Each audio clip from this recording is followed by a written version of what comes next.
चलो एक बार जल्दी से, आज ये चैप्टर खत्म हो जाएगा अभी 10-12 मिनट में। देखो 33 क्वेश्चन है ना, 33 क्वेश्चन देखो। इन the modern period, question number 33 है, ये चैप्टर खत्म हो जाएगा अभी ये। इन the modern period table the period indicates the value of, period क्या इंडिकेट करता है? तुम सबको पता है कि हर एक नया पीरियड जो है वो किससे स्टार्ट होता है? नए प्रिंसिपल क्वांटम नंबर से। हर एक नया पीरियड, जैसे पहला पीरियड है तो तुम बोलते हो ना 1s1 आएगा, 1s2 आएगा, फर्स्ट शेल, है ना। सेकंड पीरियड अगर है तो सेकंड पीरियड में क्या आ जाएगा उसमें? जैसे 2s1, 2s2, यानी 1s2 2s1, 1s2 2s2, फिर 2s2 2p1 बोरोन के लिए, फिर 2p2 2p3 2p4, पता है ना। जो पीरियड नंबर होता है वही वो किसको डिटरमाइन करता है? प्रिंसिपल क्वांटम नंबर को। थर्ड पीरियड है तो 3 आएगा, फोर्थ पीरियड है 4 आएगा, फिफ्थ पीरियड है 5 आएगा। तो इसलिए in the modern period table the period indicates the value of principal quantum number. क्या क्लियर है ये? सही ना। Each new period starts with new principal quantum number, पता है ना ये। नेक्स्ट यस देखो, sir. 34th question. 34th question देखो क्या है।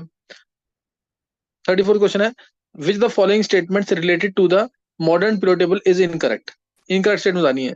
तो पी ब्लॉक हैज 6 कॉलम्स, दिखाना एक बार जरा निष्ठा।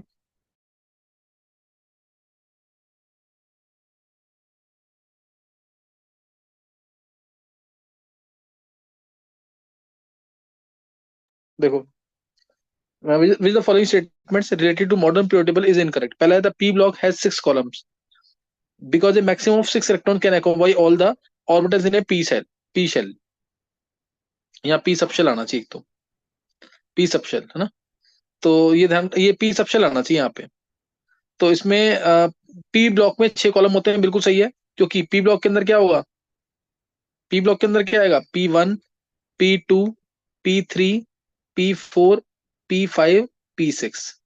क्योंकि पी के अंदर at the most, P subshell में एट द मोस्ट 6 इलेक्ट्रॉन्स आ सकते हैं, इसलिए ऐसा होगा, सही ना। इसलिए ऐसा होगा, पी ब्लॉक के अंदर 6 कॉलम्स होंगे। डी ब्लॉक होगा तो 10 कॉलम्स होंगे, एफ ब्लॉक होगा 14 कॉलम होंगे, एस ब्लॉक होगा तो 2 कॉलम होंगे, क्योंकि इसमें 2 इलेक्ट्रॉन आते हैं, 2 कॉलम। पी में 6 कॉलम आते, 6 ऑर्बिटल्स होते हैं मैक्सिमम पी सबशेल के अंदर, तो 6 आ जाएगा इस टाइप से। डी में 10 और एफ में 14। नेक्स्ट, ये सही है statement. The D block has 8 column, ये तो लाइन ही गलत होगी। डी में अभी मैंने बोला है डी ब्लॉक के अंदर डी सबशेल में 10 इलेक्ट्रॉन्स आते हैं एट द मोस्ट, तो इसलिए 10 कॉलम होने चाहिए। Because maximum of 8 electrons can occupy all the orbitals in D subshell, ये स्टेटमेंट गलत है बी। फिर each block contains a number of columns equal to the number of electron that can occupy that subshell, बिल्कुल सही है। ये यही तो हम कंसेप्ट लेके चल रहे हैं। हर एक ब्लॉक के अंदर हर एक ब्लॉक के अंदर उतने ही कॉलम्स होंगे, हर एक ब्लॉक के अंदर उतने ही कॉलम्स होंगे जितने मैक्सिमम इलेक्ट्रॉन्स आते हैं एक सबशेल के अंदर। तो ये करेक्ट है। फिर the block indicates value of azimuthal quantum number L for the last subshell that received electron in building up the electronic configuration. कौन जाएगा इसका मतलब? बोलो। The block indicates value of azimuthal quantum number L for the last subshell that received electrons in building up the electronic configuration. Dhruv, yes sir. क्या meaning है इसका? ये गलत आंसर हमें मिल गया है, इनकरेक्ट बोला है ना इसने। हाँ जी हाँ जी। इनकरेक्ट, ये तो आंसर क्या है? बी। अब ये करेक्ट कैसे है? The block indicates the value of azimuthal quantum number L. जैसे पी ब्लॉक है तो एल की वैल्यू कितनी वो होगी भी इसकी? 1। सबसे लास्ट इलेक्ट्रॉन हम्म, को बताएगा, मतलब हाँ कौन बता रहा जो है भी आंसर? इलेक्ट्रॉन। हाँ सर ध्वनि बोलो। ध्वनि। हाँ। सर जैसे इलेक्ट्रॉनिक कॉन्फ़िगरेशन लिखते हैं तो जैसे D5 है, तो फिर हाँ लास्ट में वो गया तो उस चीज को बताएगा। तुम थोड़ा और मतलब मैं एक्सप्लेन करो, सही बोल एक्सप्लेन रहे हो नहीं तुम। कर पा हाँ भाई, एक्सप्रेस नहीं कर पा रहे हो तुम। रही। Yes sir. कौन बताएगा इसको? The block indicates the value of azimuthal quantum number L for the last subshell तो मैं दैट बताऊं। Received electron. हाँ। सर मेरे ख्याल जो आखिरी इलेक्ट्रॉन है वो जिस सबशेल में जाता है उसके एल की हाँ वैल्यू हमारा ब्लॉक इंडिकेट करता है। जैसे D5 है, लास्ट इलेक्ट्रॉन हाँ डी बिल्कुल में सही गया। है, यही तो बस। यही सिंपल सा मतलब है, सही ना। लास्ट इलेक्ट्रॉन जहां जाएगा वही ब्लॉक होगा, वो यही तो बोल रहा है वो। तो कन्फर्मेशन लिख के देख लो, किसी फ्लोरीन की कन्फर्मेशन लिखनी है। फ्लोरीन क्या है? Helium 2s2 2p5। तो एजोमेथल क्वांटम नंबर इसका एल एल कितना आएगा? 1 आएगा, वो इंडिकेट कर जाएगा। सही है ना? ये क्लियर है यस तो? सर। यस तो ये सर। होगा 34 क्वेश्चन। हाँ, नेक्स्ट क्वेश्चन 35th। जो ऑब्जेक्टिव आता है ना, चारों ऑप्शन जरूर देखना ढंग से कि क्या कह रहा है वो।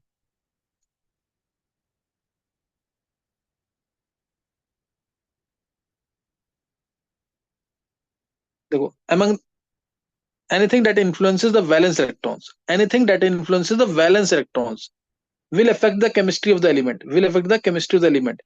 Which of the following factors does not affect the valence shell? Valence shell को कौन सा अफेक्ट नहीं करेगा? देखो, प्रिंसिपल क्वांटम नंबर करेगा कि इनफेक्ट की नहीं? अगर एन की वैल्यू 4 है लास्ट शेल के लिए, तो 4 ही रहनी चाहिए ना, 3 तो नहीं हो सकती ना। तो ये तो करेगा ना नो इफेक्ट की सर। नहीं? ये इफेक्ट करेगा कि नहीं? Yes sir. Yes sir. हाँ, ये इफेक्ट करेगा, बिल्कुल इफेक्ट करेगा। हमें लास्ट शेल तो एनसी पता लगेगा ना। फिर न्यूक्लियर चार्ज जेड इफेक्ट करेगा कि नहीं? न्यूक्लियस की पावर जो है वो लास्ट शेल पे डिपेंड करेगी कि नहीं? पहला शेल है तो न्यूक्लियस यस की सर। पावर ज्यादा, उसमें इलेक्ट्रॉन है। दूसरा शेल है तो न्यूक्लियस की पावर थोड़ी कम हो जाएगी। तीसरा शेल है तो न्यूक्लियस की पावर और कम हो जाएगी, तो ये भी affect करेगा लास्ट वैलेंस इलेक्ट्रॉन्स को, वैलेंस शेल को। न्यूक्लियर मास ये, नहीं करेगा। हाँ, will this will not affect. Reason क्या होगा इसका ध्रुव? सर वो न्यूक्लियर मास तो खाली न्यूट्रॉन और प्रोटॉन पर डिपेंड करता है, वो न्यूक्लियस के अंदर होते हैं। तो वैलेंस हाँ शेल में तो इलेक्ट्रॉन भरे जाते हैं। हाँ, ये प्रोटॉन्स, हाँ बिल्कुल सही है। वैलेंस जो शेल होता है उसमें इलेक्ट्रॉन्स भरे जाते हैं, और इसमें क्या है? प्रोटॉन्स और न्यूट्रॉन्स। प्रोटॉन्स और न्यूट्रॉन्स। एक बार को तुम सोच सकते हो कि प्रोटॉन्स तो चलो इफेक्ट कर रहे हैं, अट्रैक्ट करेंगे वैलेंस इलेक्ट्रॉन्स को, लेकिन न्यूट्रॉन को कोई तो रोल ही नहीं है ना, न्यूट्रॉन को तो कोई रोल ही नहीं है। तो इससे न्यूक्लियर मास आएगा, और लास्ट जो है नंबर ऑफ कोर इलेक्ट्रॉन, ये तो इफेक्ट करेंगे कि नहीं लास्ट शेल को? Yes sir. ये तो करेंगे। जितने ज्यादा इनर कोर इलेक्ट्रॉन्स होंगे उतने ज्यादा लास्ट शेल के इलेक्ट्रॉन रिपल्शन फील करेंगे, या प्रोटॉन्स उसके अकॉर्डिंग डिसाइड करेंगे कि कितनी अट्रैक्शन है, तो वो सब इनर कोर इलेक्ट्रॉन्स डिफाइन करेंगे। तो आंसर न्यूक्लियर मास आएगा इसका। डज नॉट इफेक्ट लिखा हुआ है, देखो एनसीईआरटी क्वेश्चन सही है, ऐसा नहीं कि तुम ऐसे छोड़ सकते हो उनको। न्यूक्लियर, ये तो सिंपल सिंपल लिखा है, nuclear mass does not affect the valence electrons. Next,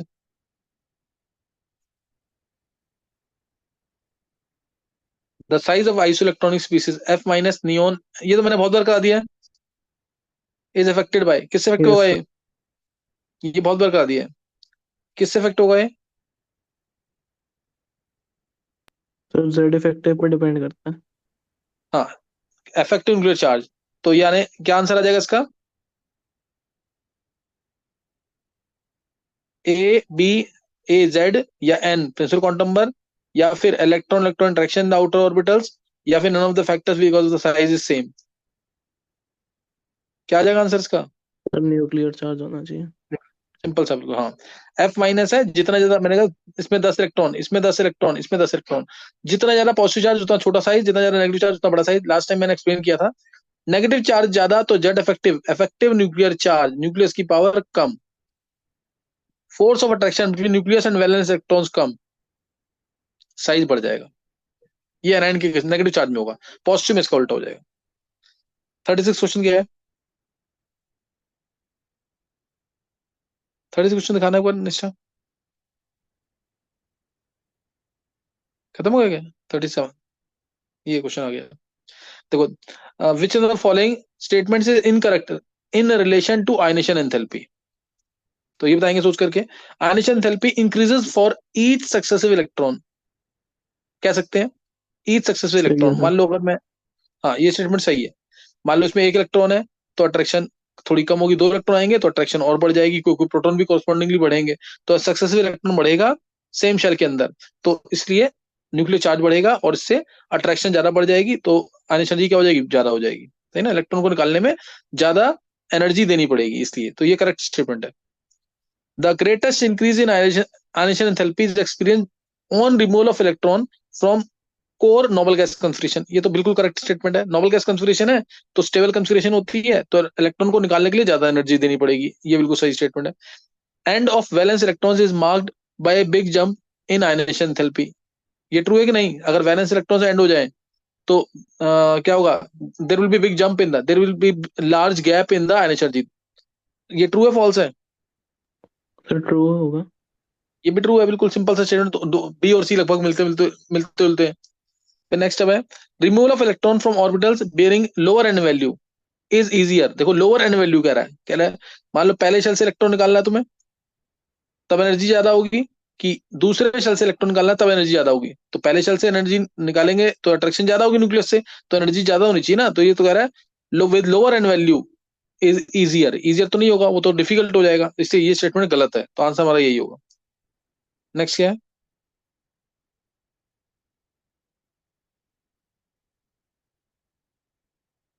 Considering the elements boron, aluminium, magnesium and potassium, the correct order of their metallic character. Metallic character बोला है lithium, sodium, potassium, rubidium, cesium, rubidium, cesium. Next है beryllium, magnesium, calcium, strontium, barium, radium. ये आ गया। फिर boron, aluminium, gallium, indium, thallium. अब खुद करो इसको, थैलियम इसको अरेंज करो एक बार लेफ्ट टू राइट। फिर डी होगा। एक बार जरूर सोचने दे सबको।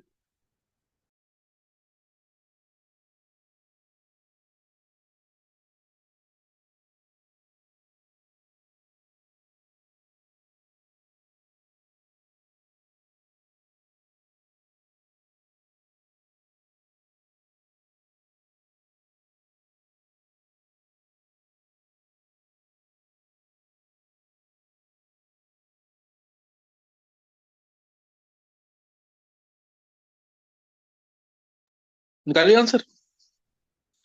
देखो बोरोन है, एल्यूमिनियम है, मैग्नीशियम, पोटेशियम है।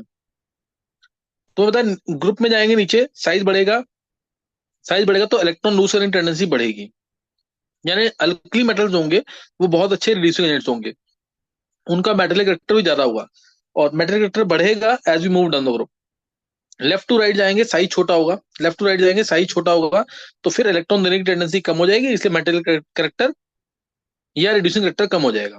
तो तुम्हें दिख रहा है यहाँ पे पोटेशियम दिख रहा है सबसे अच्छा मेटल होगा, पोटेशियम सबसे अच्छा मेटल। उसके बाद कौन सा है? मैग्नीशियम दिख रहा है, मैग्नीशियम होगा मेटल अच्छा। और बोरोन, एल्यूमिनियम दिख गए। बोरोन एल्यूमिनियम में एल्यूमिनियम का मेटल रेक्टर थोड़ा ज्यादा होगा, बोरोन का कम होगा, थोड़ा बोरोन का कम हो जाएगा। तो आंसर आ जाएगा पोटेशियम सबसे ज्यादा, फिर मैग्नीशियम, फिर एल्यूमिनियम, फिर बोरोन। ये देख लेना ऑप्शन, ये तो डी आंसर। पार्टी होगा। हाँ डी आएगा। सही ना, बहुत इजी तरीका है। Down the group metallic character will increase, और left to right in a period metallic character will decrease. Simple सोचना बिल्कुल एकदम। नेक्स्ट क्या है?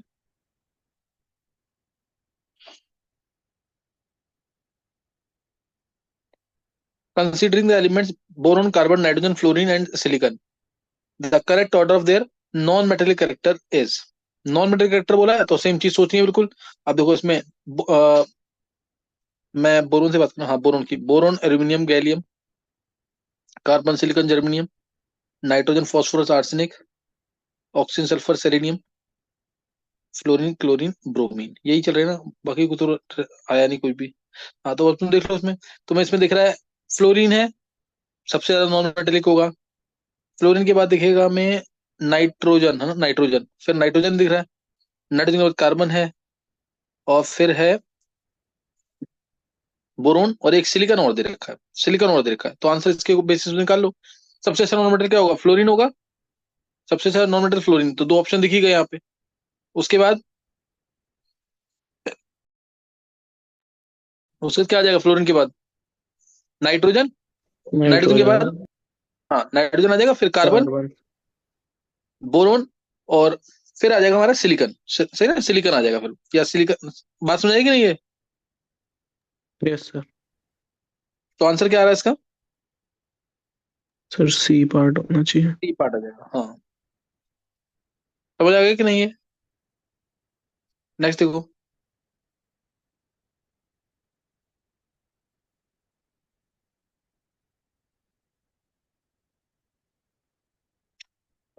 Considering the elements F, C, L, O, N, the correct order the chemical reactivity. Chemical reactivity बोला है इसने, in terms of their oxidising property. Oxidising property mainly depend करती है इलेक्ट्रोनेगेटिविटी के बेसिस पे, है ना, मेनली डिपेंड करती है इलेक्ट्रोनेगेटिविटी के बेसिस पे। तो तुम्हें पता है सबसे ज्यादा इलेक्ट्रोनेगेटिव एफ है, तो उसकी ऑक्सीडाइजिंग इलेक्ट्रॉन गेन करने की टेंडेंसी सबसे ज्यादा होगी। अदरवाइज तो सारी एनर्जीज इन्वॉल्व होनी चाहिए इसके अंदर। सारी एनर्जीज मतलब जैसे F2 में अगर मेरे को इलेक्ट्रॉन डालना है तो पहले मैं इसका बॉन्ड तोड़ूंगा, बॉन्ड डिस्ट्रीब्यूशन एनर्जी। उसके बाद इसमें इलेक्ट्रॉन डलेगा इसके अंदर, तो ये आ गया electron affinity, electron gain enthalpy. और फिर इसको पानी में डालेंगे तब हाइड्रेशन एनर्जी रिलीज होगी, F माइनस एक्वस फॉर्म में आएगा, हाइड्रेशन एनर्जी रिलीज होगी। ये तीनों फैक्टर का सम, यानी बॉन्ड डिस्ट्रीब्यूशन एनर्जी जो रिक्वायर्ड एनर्जी है, इलेक्ट्रॉन एफिनिटी जो रिलीज एनर्जी है, और हाइड्रेशन एनर्जी जो रिलीज एनर्जी है, ये तीनों का सम डिसाइड करता है ऑक्सीडाइजिंग प्रॉपर्टी को। नहीं तो हम इलेक्ट्रोनेगेटिविटी के बेसिस पे चेक कर सकते हैं सिर्फ। तो सबसे ज्यादा इलेक्ट्रोनेगेटिविटी किसकी है? एफ की, फिर ओ की, ओ के बाद Cl की, और फिर लीस्ट होगी एन की।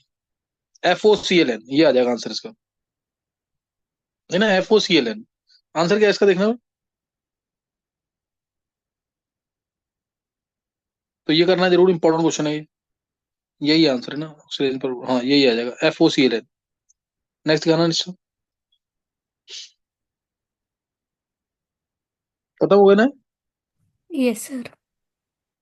अब इसके वो 10-12 क्वेश्चन जो होते हैं ना सॉल्व वाले, वो रह गए हैं, बाकी चैप्टर खत्म हो चुका है ये पूरा। ये से ना पीरियोडिक प्रॉपर्टीज खत्म हो चुका है। देखो अगर केमिकल बॉन्डिंग के फॉर्मुलेस कम है तो दिखा दो, नेक्स्ट टाइम से हम केमिकल बॉन्डिंग स्टार्ट कर देंगे। फॉर्मुलेस मैं अभी बता रहा हूँ तुमको।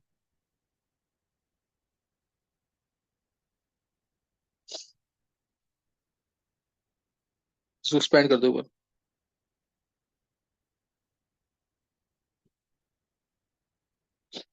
देखो केमिकल बॉन्डिंग के फॉर्मुलेज है ये तो पहला जो दे रखा है, ये मैंने तुम्हें बताया था उस पे भी, पीरियोडिक प्रॉपर्टीज में भी। ये गैलिस अकॉर्डिंग टू गैलिस है। गैलिस के अकॉर्डिंग, गैलिस के अकॉर्डिंग अगर इलेक्ट्रोनेगेटिव डिफरेंस ग्रेटर देन 1.7 है दो एटम्स के बीच में, तो उसको आयनिक माना जाएगा। और अगर लेस देन 1.7 है तो कोवेलेंट माना जाएगा। तो कोवेलेंट माना जाएगा। फ्लोरीन के कंपाउंड जैसे कुछ एक्सेप्शंस होते हैं फ्लोरीन के कंपाउंड्स वगैरह इसमें, तो वो थोड़ा सा ध्यान रखना पड़ेगा इसके अंदर। तो इससे हम कुछ हद तक निकाल सकते हैं कि कोई कंपाउंड आयनिक है कि नहीं है। जैसे मैंने बोला, कोई भी एग्जांपल ले लो इसका, जैसे NaF ले लिया। NaF ले लिया तो फ्लोरीन की इलेक्ट्रॉनिविटी 4 होती है, Na की इलेक्ट्रॉनिविटी तो ये 1 के आसपास होगी, 0.9 के आसपास कुछ होती है। तो ये अगर 0.9 है तो आंसर आएगा डिफरेंस 3.1। तो ये तो आयनिक आएगा, बहुत ज्यादा आयनिक कंपाउंड होगा ये। 1.7 से ज्यादा है तो आयनिक, और 1.7 से कम है तो कोवेलेंट। फिर Born Haber cycle, Born Haber cycle में तुम्हें ध्यान होगा, ये तो चलो तुमने थर्मोडायनेमिक्स में भी पढ़ाया हुआ मैंने, और केमिकल बॉन्डिंग में भी, ये तो पूरा डिटेल में याद करना पड़ेगा इसको। जैसे इसमें जो भी इसने बताया हुआ है NaCl का फॉर्मेशन बताया हुआ है, NaCl का फॉर्मेशन कैसे होता है? Na solid plus half Cl2 gives NaCl। Na solid से अगर इसमें से इलेक्ट्रॉन निकलेगा पहले, तो सब्लिमेशन एनर्जी, Na गैशियस में आया, Na गैशियस में आया, अब इसमें से इलेक्ट्रॉन निकालना है, क्योंकि इलेक्ट्रॉन निकालना है या डालना है तो हमेशा गैशियस फॉर्म से होता है, आयनेशन एनर्जी। तो इसलिए Na प्लस आ गया, इलेक्ट्रॉन निकला। वो ये इलेक्ट्रॉन जो लूज किया है इसने, वो इलेक्ट्रॉन जाएगा किसके पास? Cl के पास। अब इलेक्ट्रॉन डालना है इसके अंदर, तो पहले इसको एटॉमिक फॉर्म में लेके आना पड़ेगा, गैशियस एटॉमिक फॉर्म में। तो हाफ डिफ्यूजन एनर्जी, इसके न्यूमेरिकल आता है इसके ऊपर, सही ना, हाफ डिफ्यूजन एनर्जी। तो ये आ गया Cl गैशियस। अब Cl गैशियस बन गया, अब इसमें इलेक्ट्रॉन डलेगा जो सोडियम ने लूज किया है, तो Cl माइनस बनेगा। अब ये Na प्लस और ये Cl नेगेटिव दोनों कंबाइन करेंगे तो बनेगा NaCl। ये सब बता रखा है बॉर्न साइकिल में। तो ये बन जाए, यहाँ पे होगी लैटिस एनर्जी, यहाँ लैटिस एनर्जी। बस इसको याद करने का तरीका बताया हुआ डायरेक्ट। ये कौन कौन सी एनर्जी इसमें इन्वॉल्व है, वैल्यूज दे देंगे तो तुम्हें निकालना भी होगा। डी हाफ दिल से लिखा हुआ ना, half diffusion energy, I ionisation energy, L lattice energy, S sublimation energy, और E electron affinity. Lattice energy का फॉर्मूला तुम्हें पता होगा, Q1 Q2/R² होता है। Lattice energy inversely proportional to R plus और R माइनस। और हाइड्रेशन एनर्जी अलग अलग आयंस की होती है, इसलिए inversely proportional to 1/R plus plus 1/R minus, ये होती है हाइड्रेशन एनर्जी। लैटिस एनर्जी और हाइड्रेशन एनर्जी में ये डिफरेंस आता है थोड़ा सा। नेक्स्ट दिखाना। रेजोनेंस एनर्जी तो बहुत डिटेल में पढ़ाया हुआ है, सही ना, ये तो बता रखा है तुम्हें। दो थर्मोडायनेमिक्स में अलग बता रखा है मैंने तुम्हें, डिटेल में बताया हुआ थर्मोडायनेमिक्स के अंदर, न्यूमेरिकल्स कराए हुए उसके 3-4, सही ना। रेजोनेंस एनर्जी के ऊपर एडवांस में पूछे हुए हैं, और वैसे तुम्हें पता होना चाहिए। Resonance energy most stable canonical form, और रेजोनेंस हाइब्रिड की जो एनर्जी है, ये मोस्ट स्टेबल कैनोनिकल फॉर्म ये है मान लिया अगर, रेजोनेंस हाइब्रिड की एनर्जी ये है, तो इन दोनों की, ये रेजोनेंस स्ट्रक्चर 1 है मान लो, ये रेजोनेंस स्ट्रक्चर 2 है, दो है, तो मोस्ट स्टेबल कैनोनिकल फॉर्म कौन सी है, R2, इसकी एनर्जी कम है ना, और ये रेजोनेंस हाइब्रिड की एनर्जी जो जो कि और कम है, इन दोनों की एनर्जी में जो डिफरेंस होगा, this is called as resonance energy, या फिर energy release when a compound is involved in resonance, energy release when a compound is involved in resonance. ठीक है, तो नेक्स्ट नेक्स्ट देखो, ये तो वैसे ही बता रखा है, कोवेलेंट करेक्टर, आयनिक करेक्टर, डी ब्लॉक के कंपाउंड जो आयंस होंगे कोवेलेंट फॉर्म में होंगे, और एस ब्लॉक के आयनिक फॉर्म में। फिर फॉर्मल चार्ज का फॉर्मूला चाहो तो फॉर्मूला कर सकते हो, फॉर्मल चार्ज का फॉर्मूला निकल, फॉर्मूला पूछ सकते हैं direct, valence electrons minus half into shared electrons minus unshared electrons, minus unshared electrons. Example ले लें जल्दी से एक बार, जैसे ओजोन है, ओजोन के अंदर अगर तुम्हें निकालना है इस वाले इलेक्ट्रॉन पे चार्ज कितना आएगा, O1 पे चार्ज कितना आएगा, तो इसमें निकालना है फॉर्मल चार्ज अगर, तो फॉर्मल चार्ज होगा, वैलेंस इलेक्ट्रॉन ऑक्सीजन के 6 होते हैं, minus half into shared electron, shared electron के कितने हैं, एक बॉन्ड में 2 इलेक्ट्रॉन, इस बॉन्ड में भी 2 electron, minus half into 4, minus unshared electron, unshared electron कितने रहेगा इसके, 2 पेयर रहेगा ना इसके पास, अनशेयर्ड इलेक्ट्रॉन कितने, 4, चार। तो आंसर आ गया जीरो, जीरो, तो इसके ऊपर फॉर्मल चार्ज जीरो है, इसके ऊपर फॉर्मल चार्ज जीरो। ऐसे ही इस पे निकालोगे तो +1 आएगा, ऐसे ही इस पे निकालोगे तो -1 आ जाएगा, जो चार्ज दिख रहा है वही फॉर्मल चार्ज होता है एक्चुअल में। तो ये खुद निकालना है इसको, ये डिटेल में पढ़ाया हुआ, बहुत सारे एलिमेंट्स निकलवाया था मैंने फॉर्मल चार्ज। फिर बॉन्ड स्ट्रेंथ का फॉर्मूला, बॉन्ड स्ट्रेंथ मैंने पूरा डिटेल में कराया हुआ, ये सिग्मा बॉन्ड की स्ट्रेंथ ज्यादा, फिर डेल्टा की, फिर पाई की, सिग्मा डेल्टा पाई, ये होना चाहिए इससे। नेक्स्ट, ये मैंने पूरा रीजन के साथ बताया हुआ, ये सिग्मा डेल्टा पाई वगैरह। नेक्स्ट, ये H2, ये तुम खुद बना के देखना इसको, तो वैलेंस बॉन्ड अप्रोच के थ्रू, कि H2 का मॉलिक्यूल स्टेबल क्यों है, हीलियम मॉलिक्यूल अनस्टेबल क्यों है, इसमें 5 रिपल्सिव फोर्सेज आते हैं, 4 अट्रैक्टिव फोर्सेज आते हैं, इसमें बराबर आते हैं, 2 अट्रैक्टिव 2 रिपल्सिव, वो न्यूक्लियस और वैलेंस इलेक्ट्रॉन में अट्रैक्टिव फोर्सेज, न्यूक्लियस न्यूक्लियस में रिपल्शन, इलेक्ट्रॉन इलेक्ट्रॉन में रिपल्शन, उसके अकॉर्डिंग निकालना खुद। नेक्स्ट,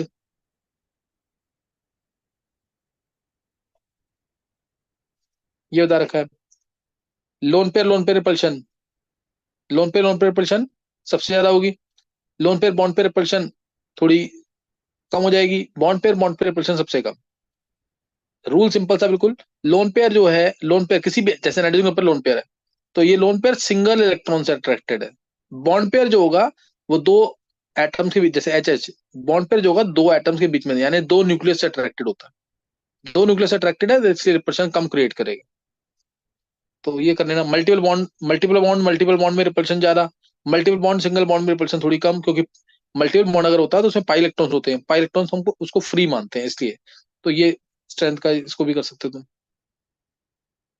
ये तो क्वेश्चंस है, ये बेंट रूल बता रखा है ना, बेंट रूल बता रखा है ना, बेंट रूल वगैरह पढ़ लेना जरूर, इस पे क्वेश्चन आते हैं, बहुत क्वेश्चन बनते हैं इसके, और बहुत सारे ऑब्जेक्टिव बनते हैं इसके ऊपर, बेंट रूल के ऊपर।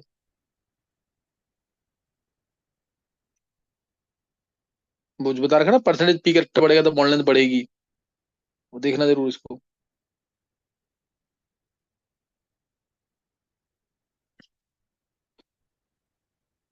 डायप्लोन का फॉर्मूला पता होगा, mu equal to Q into D, Q charge on either of the atom and distance between their centres, जैसे ये HF है या कोई भी है, तो इसका न्यूक्लियस इसके सेंटर से सेंटर का डिस्टेंस D है, चार्ज तो दोनों पे बराबर ही होगा, और Q की वैल्यू होती है 1.6 इंटू 10⁻19 कूलम के अंदर, और CGS में 4.8 into 10⁻10 ESU, electrostatic unit.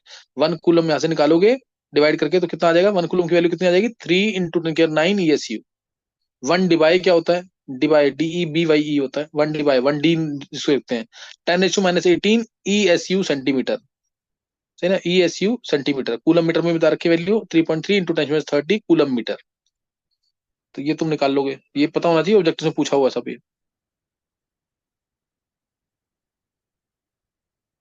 Next, ये तो बहुत इंपॉर्टेंट रेसिप्रोकल वोलेटिलिटी, ये तो सिंपल तुमने लिखा हुआ है, ये विधि के नोट्स है ना ये? Yes sir. तो ये ऊपर क्या दिखा रखा है, एमओटी बना रखी है क्या,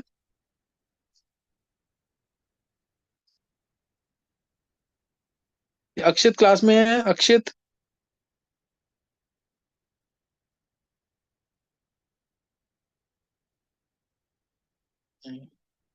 ये तो एमओटी का डायग्राम बना रखा है ना, वही है, रहने दो उसको तो। एमओटी का डायग्राम है, ये बता रखा है number of electron, bond order और अनपेड इलेक्ट्रॉन, ये सब बता रखा है इसमें कि 10, 14 वाला रूल याद रखना है। 14 अगर है टोटल इलेक्ट्रॉन जैसे N2, तो बॉन्ड ऑर्डर 3, तो बॉन्ड ऑर्डर 3। और इससे ऊपर जाओगे या नीचे जाओगे, आधे आधे से बॉन्ड ऑर्डर कम करते रहना। जैसे 13 आ गया तो 2.5 हो जाएगा, 12 आ गया तो 2, 11 आ गया 1.5, 10 आ गया 1। नीचे जाएंगे 16, 16 जैसे O2, O2 का बॉन्ड सबको पता है 2 होता है, O डबल बॉन्ड होता है ना, बॉन्ड दो बॉन्ड है तो बॉन्ड 2। 17 का 1.5, 18 का 1, 19 का 0.5, 20 होगा तो 0 हो जाएगा। और इवन वाले हमेशा डायमैग्नेटिक, 10 और 16 को छोड़ करके, 10 और 16 को छोड़ करके हमेशा डायमैग्नेटिक। और ऑड वाले हमेशा पैरामैग्नेटिक। ऑड वाले क्या होंगे, हमेशा पैरामैग्नेटिक। ये पता होना चाहिए, इसके ऊपर क्वेश्चन बहुत आते हैं, हर पेपर में क्वेश्चन आ जाता है इसका। और ये बॉलिंग, ये तो चलो इसने अपने नोट्स के लिए लिख रखा है कि बॉलिंग पॉइंट H2O2 को जा रहा होता है, मेल्टिंग पॉइंट H2O को जा रहा होता है, H2O2 और H2O के अंदर। ये पढ़ लोगे तो अच्छा है, ये पूछा होगा कई बार। सिग्मा में कितने नोडल प्लेन्स आएंगे, सिग्मा मॉलिक्यूलर ऑर्बिटल के अंदर, सही ना। सिग्मा में 0, ये ना सिग्मा वाली फॉर्म थी, इसमें कोई नोडल प्लेन नहीं है, ये न्यूक्लियस, ये न्यूक्लियस, इसमें कोई नोडल प्लेन नहीं है। सिग्मा स्टार के अंदर, सिग्मा स्टार में एक नोडल प्लेन, याद आ गया कि नहीं, ये नोडल प्लेन आ गया एक। पाई में एक नोडल प्लेन, सही ना, पाई में एक नोडल प्लेन। और पाई स्टार में, पाई ये था ना, ये ऐसे, ये एक नोडल प्लेन। और पाई स्टार में दो नोडल प्लेन। पाई स्टार याद है ना, ये वाला एक और ये दो। ये काफी बार पूछा हुआ है। जेरेड और मॉलिक्यूलर ऑर्बिटल्स क्या होते हैं और अनजेरेड क्या होते हैं। जेरेड कौन से हैं, जैसे सिग्मा, ये याद कर लोगे तो अच्छा है, नहीं तो फिर इसको ये प्लस, ये भी प्लस, प्लस प्लस आता है ना बॉन्डिंग सिग्मा में। तो ये कौन सा होता है, जेरेड। ये जेरेड, ये वाला जेरेड है। और एक ये वाला जेरेड है, यहाँ पे प्लस प्लस आता है, यहाँ पे माइनस माइनस आता है। तो ये दो जीरेड आते हैं इसके अंदर, सही ना। जीरेड क्या है, सिमेट्रिकल, और अनजीरेड यानी अनसिमेट्रिकल। बॉन्ड ऑर्डर का फॉर्मूला पता ही होगा, half into bonding electron minus anti bonding electron, half into bonding minus anti bonding. Next क्या है,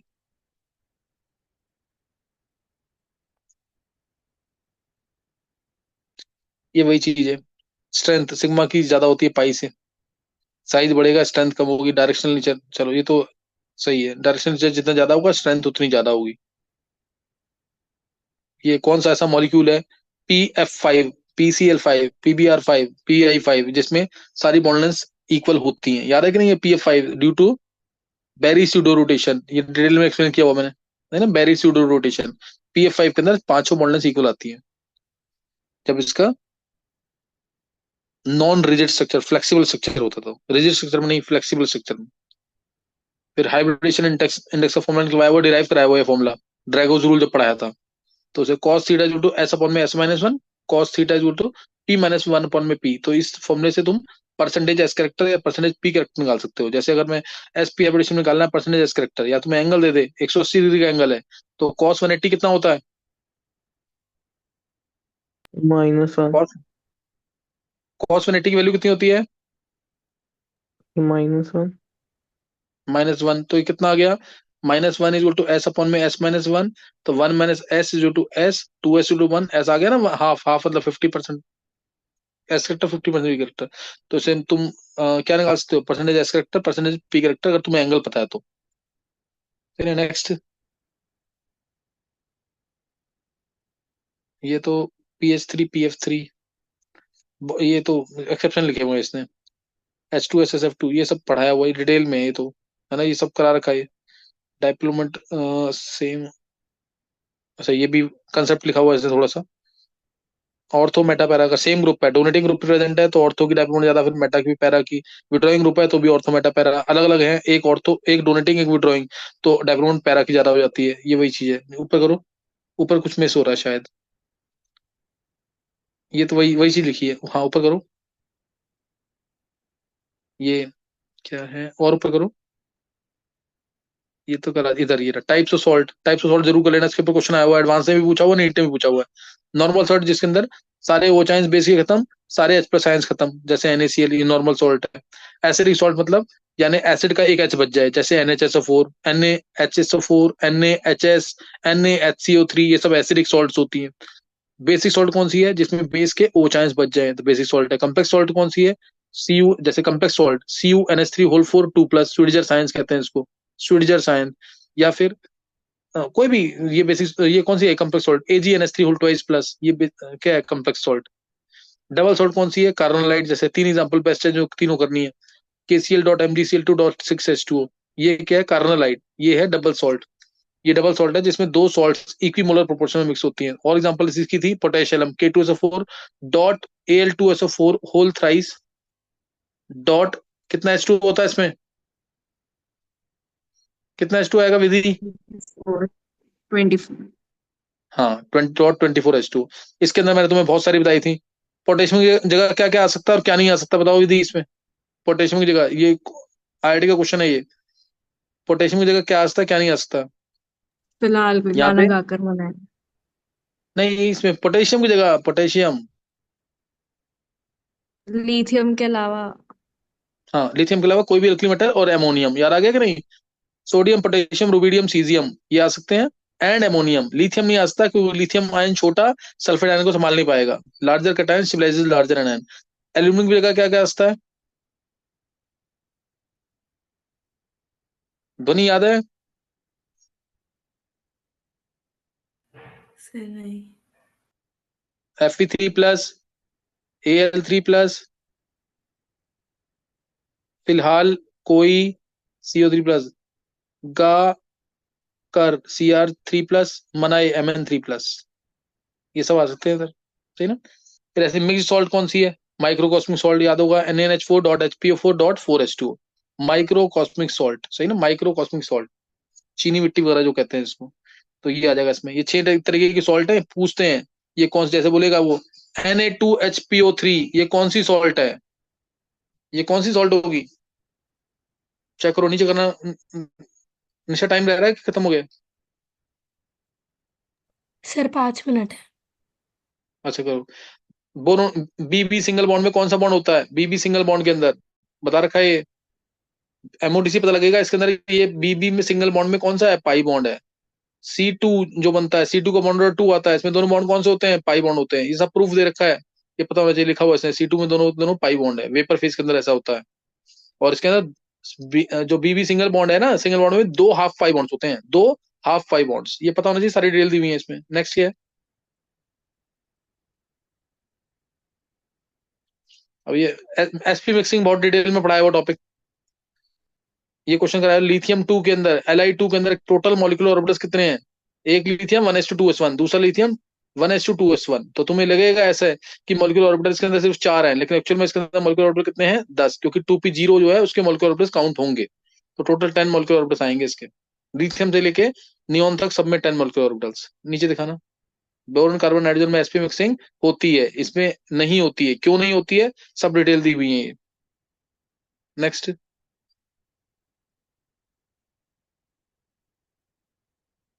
ये वाला पार्ट जरूर कर लेना, इसके ऊपर मेंस पे 2-3 बार क्वेश्चन आया हुआ। आयन आयन अगर है तो फोर्स क्या आएगा, बहुत स्ट्रॉन्ग, इन्वर्स टू, जैसे पोटेंशियल जी होता है ना K(Q1Q2)/R, उससे इन्वर्स टू R आएगा, दोनों आयन अगर है, positive negative ion. Ion dipole है तो K(Q)/म्यू आता है ना, म्यू/R, तो सेटिस्फाई करने के लिए म्यू क्या होता है, Q(D) होता है, इसे Q(D) होता है ना, इसे नीचे R² आना पड़ेगा ताकि नीचे R ही रहे हमेशा के लिए। K(Q1Q2)/R² आता है, अगर एक आयन है और एक डाइपोल है तो, और दोनों डाइपोल है तो क्या आएगा, R³ दोनों डाइपोल है तो R³ आ जाएगा। और आयन इंड्यूस है तो R⁴ आएगा, डाइपोल इंड्यूस है, ये सब मैंने बता रखा है, ड्राइव कराया हुआ था तुम्हें, ये क्लास लगी थी पूरी इसकी एक, तुम्हें याद हो तो ये कर लेना जरूर, इसके क्वेश्चन आते हैं, फिजिक्स में भी टॉपिक ये वाला है। नेक्स्ट क्या है, सर खत्म हो इतना गया ही। है निश्चय? इतना ही, चलो इसको कर लेना, लास्ट वाला टॉपिक जरूर करना ढंग से, लास्ट वाला इंपॉर्टेंट टॉपिक है, सही ना। ये तुम्हें विधि उसका लिखा नहीं है एक, वो स्टेशनरी वाला और दूसरा वाला। ये लिखा तो है साइड में। हाँ, अच्छा हाँ, ये लिखा हुआ, हाँ R³ स्टेशनरी के लिए, और मूविंग अगर है, जैसे लिक्विड और गैस में मूविंग होता है तो R³ आता है, R³ आएगा डाइपोल डाइपोल के अंदर, क्योंकि जैसे हाइड्रोजन बॉन्डिंग पूछा हुआ ना मेंस में, 2014 के पेपर में था, मेंस के 14 के पेपर में था, हाँ, कि क्या होगा उसमें, अगर हाइड्रोजन बॉन्डिंग है तो हाइड्रोजन बॉन्डिंग को डाइपोल की तरह ट्रीट करना है, R³ आएगा उसमें। सही ना। तो ये 2-3 बार पूछा हुआ है, कर लेना जरूर इसको। तो यहाँ पे खत्म हो गया, नेक्स्ट टाइम करेंगे आगे। केमिकल बॉन्डिंग के फॉर्मूले बता दिए हम, केमिकल बॉन्डिंग स्टार्ट होगा। तुमने निकाल के रखा हुआ निष्ठा क्वेश्चंस? Yes sir. कितने क्वेश्चन है उसमें? सर 40 कुछ है। अच्छा 40, फिर उसमें भी वो नहीं है सॉल्व वाले ना? नहीं सर। दिखाना जरा एक बार क्वेश्चंस।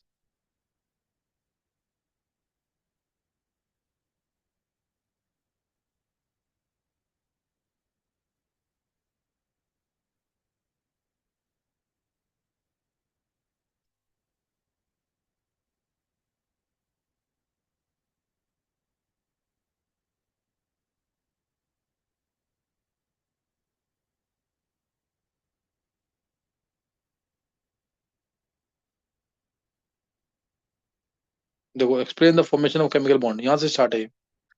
40 के आसपास क्वेश्चन इसमें भी है, 40 क्वेश्चन मैंने डिस्कस किए थे इसके, पीरियोडिक के 40 क्वेश्चन इसके। फॉर्मेशन ऑफ केमिकल बॉन्ड वो किसी भी तरीके से होता है। आयनिक बॉन्ड भी होता है, कोवेलेंट बॉन्ड भी हो सकता है। आयनिक बॉन्ड है तो ट्रांसफर से बनेगा, कोवेलेंट बॉन्ड है तो शेयरिंग से बनेगा। चलो ये कल डिस्कस कर लेंगे, है तो कुछ भी नहीं इसके अंदर। Formation of chemical bond, force that holds the molecules और होल्ड्स द एटम्स टुगेदर, है ना, that forms the chemical bond. ये कोवेलेंट आयनिक कोई भी हो सकता है क्वेश्चन। चलो कल कल डिस्कस करेंगे इसको, अभी यहीं तक करना है इसको, है ना, ये पढ़ लेना इसको ढंग से।